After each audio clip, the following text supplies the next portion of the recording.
Mein erster Gedanke war, okay, schon wieder. Es ist eben schon wieder passiert und es passiert immer wieder. Still now we are seeing that. Es ist unfassbar jedes Mal, weil leider in der Vergangenheit immer wieder Menschen gestorben sind.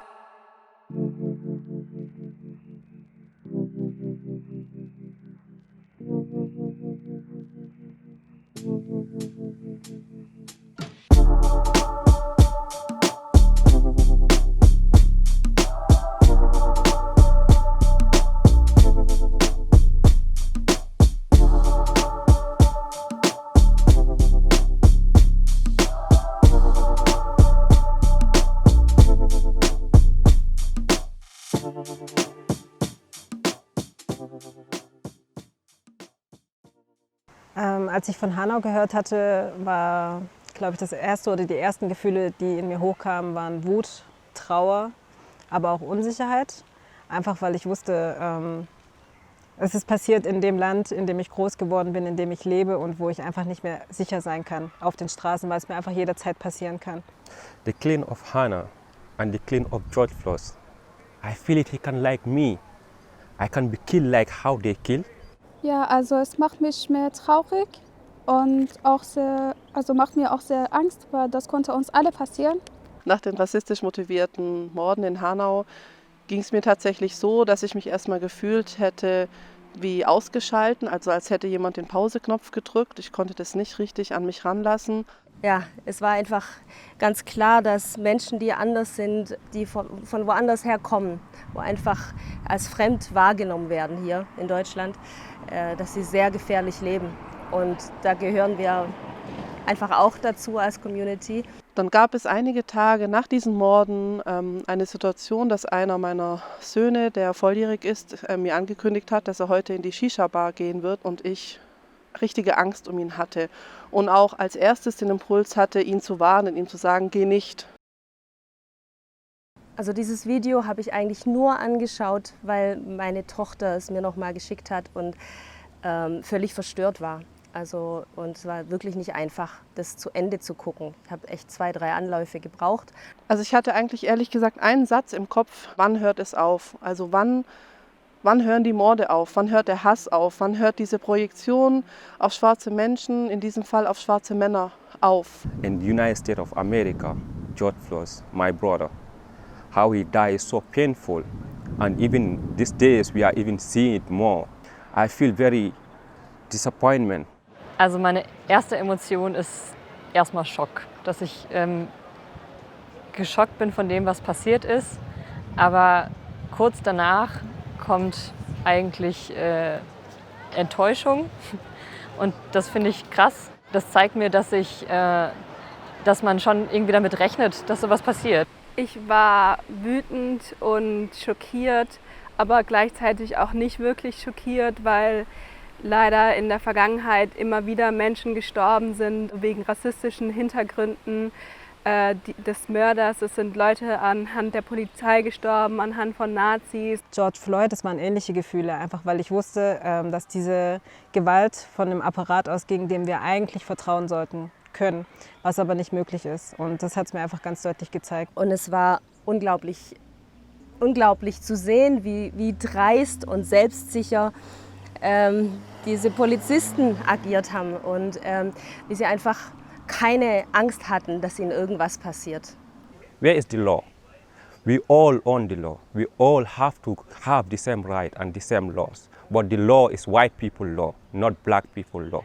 The favorite of the law is the favorite of the white people, but to treat black people bad, to kill them and to maltreat them. Ich denke, heutzutage ist es alles ein bisschen anders, weil vieles wird einfach aufgenommen und gefilmt und die Leute haben nicht mehr die Möglichkeit wegzuschauen. Sie müssen hinschauen und sie müssen agieren und das hat vor allen Dingen der Tod von George Floyd gezeigt, dass man nicht mehr wegschauen kann.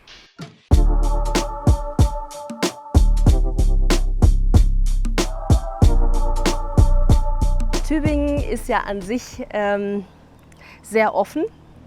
Es ist aber doch auch so, dass es sehr intellektuell ist und es eine große Abgrenzung gibt. Also es gibt dann immer so eine Bubble, da kommt einfach keiner rein. Es gibt manche Clubs, Da kommt kein Schwarzer rein, vielleicht ein paar Prozent und dann heißt es, sind schon genug drin. Wie ich mir wünsche, dass schwarze Männer in die Clubs reinkommen, wünsche ich mir auch, dass Frauen in Clubs feiern können, ohne dass sie angebaggert werden, ohne dass Übergriffe passieren. Ich finde, Tübingen hat oft von außen so einen idyllischen Eindruck auf die Leute, aber wenn man näher hinsieht, dann merkt man so die kleinen und aber auch großen Mäkel. Man merkt das an den Polizeirazzias in den Park gegen schwarze Männer, daran, wenn man Geschichten hört von ausländisch, teilweise afrikanischen Frauen, die ausgebeutet werden im Arbeitsbereich. Also ich wünsche mir, dass es eine kritische Auseinandersetzung mit dem Thema Rassismus gibt und vor allem eine ehrliche Auseinandersetzung mit dem Thema Rassismus in Tübingen, dass es eben auch auf politischer Ebene anerkannt wird, dass es Rassismus in Tübingen gibt. What I find in Tübingen is a Burgomaster have to change the people and united the people together, but not always to write about bad things in the black society, because in Europastraße it's only black people. You are right, in Europastraße is only criminal people who live there. Zum Beispiel gab es da diese DNA-Proben, die man abgeben musste, weil einfach es ein Vergewaltigungsopfer gab und es einfach ein schwarzer Mann war. Und da wurden einfach diejenigen, die nachweislich eingewandert sind oder eben afrikanische Wurzeln haben, die sind da einfach gescreent worden. But always the Burgomaster is talking about the black people in the Botanic Garden and the black people in Europastraße, they are bad people. A leader don't have to work that. A leader have to compile people together, have to give a united. Not only you have to vote for only one side, because we part of in the society. Ich habe von einem Mädchen in Tübingen gehört, dass sie in der Schule benachteiligt wurde weil sie Muslim war und Kopftuch anhatte. Und sie wurde dann nicht immer besseren Noten bekommen, was sie auch verdient hatte. Und ich denke, das sollte sich verändern, weil das verletzt einen Menschen.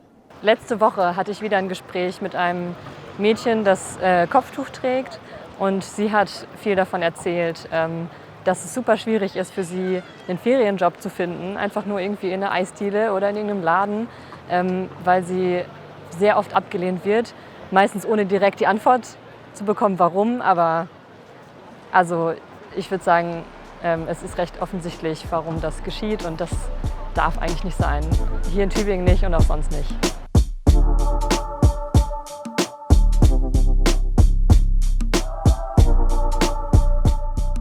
Ich finde an die gesamte deutsche Gesellschaft, dass Solidarität der erste wichtige Schritt ist, der gemacht werden kann.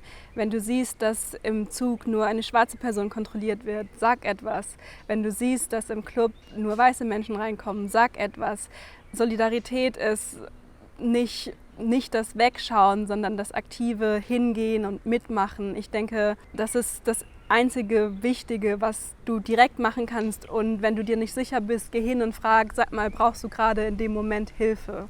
Ich wünsche mir, dass die Erfahrungen von Rassismus betroffener Menschen anerkannt werden. Dass es anerkannt wird, dass es eben diese Erfahrungen gibt und die nicht zur Diskussion gestellt werden.